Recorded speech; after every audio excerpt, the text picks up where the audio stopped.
RRB एथर बहुत जिन change कर देछि देखंतु एठे मोर स्टेट बैंक ऑफ इंडिया जो देखौछि आधार लिंक्ड एनपीसीआई आपन देखुथिबे एठे मोर किछि देखोइ नथिला एठे से गोटे ऑप्शन आसुथिला आधार लिंक करिया पई नचेत किछि ऑप्शन आपन आसीबो नै आपन को आधार लिंक करिया कहले आपन को गोटे ब्राउजर आपन ओपन करिवे ब्राउजर ओपन करिना आपन एनपीसीआई सर्च करिवे एनपीसीआई आसला नेशनल पेमेंट कॉर्पोरेशन या को आपन क्लिक कले जोड़ा हमरो सब यूपीआई कथा बुझुची या पर हम क्लिक कली क्लिक कला पर देखंतु ये खोली गला एठे जो अछि आपनकर कस्टमर ऊपर क्लिक करिवे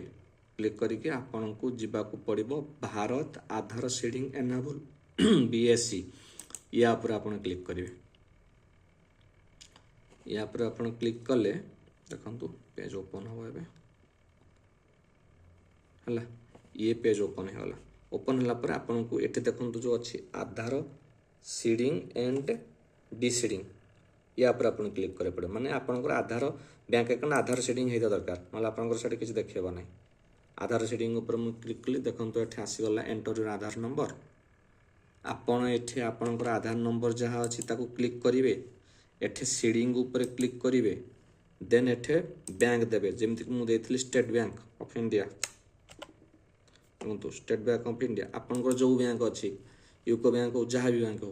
ताकू एठे क्लिक करिवे देन एठे फ्रेश सीडिंग ऊपर क्लिक करिवे ओके जहाँ भी आधार कार्ड आपन दे परिवे देई कि आपन जत्तो बळे एक आपन सेटे जो स्टेट बैंक दले तारो जो बैंक दले बैंक रो अकाउंट नंबर टा दा पड़ियो आईएफएससी किछ दा पड़ियोनी देन एठे कंफर्म बैंक अकाउंट करिवे देन एठे सबमिट कर देला परे आपनकर एठे जो कैप्चा अछि कैप्चा देके एठे सबमिट कर देला परे से गोटे एमती लाइन टे जिवो लाइन टा आपनकर विदिन 30 सेकंड रु 1 मिनिट भीतर आपनकर आधार सेटिंग हे गला परे आपनकर एई जगह रे तापर तला आपन रिफ्रेश करिवे बैंक रिफंड रे एठे देखे दबो जेमते आपन मु जेमते स्टेट बैंक करथिल पर मोर स्टेट बैंक देखो जे आपन यूको बैंक करि ताले यूको बैंक आपनकर अकाउंट रो लास्ट 4 डिजिट जेमते एटा मो अकाउंट नंबर 2606 देखो जे आपनकर सेमती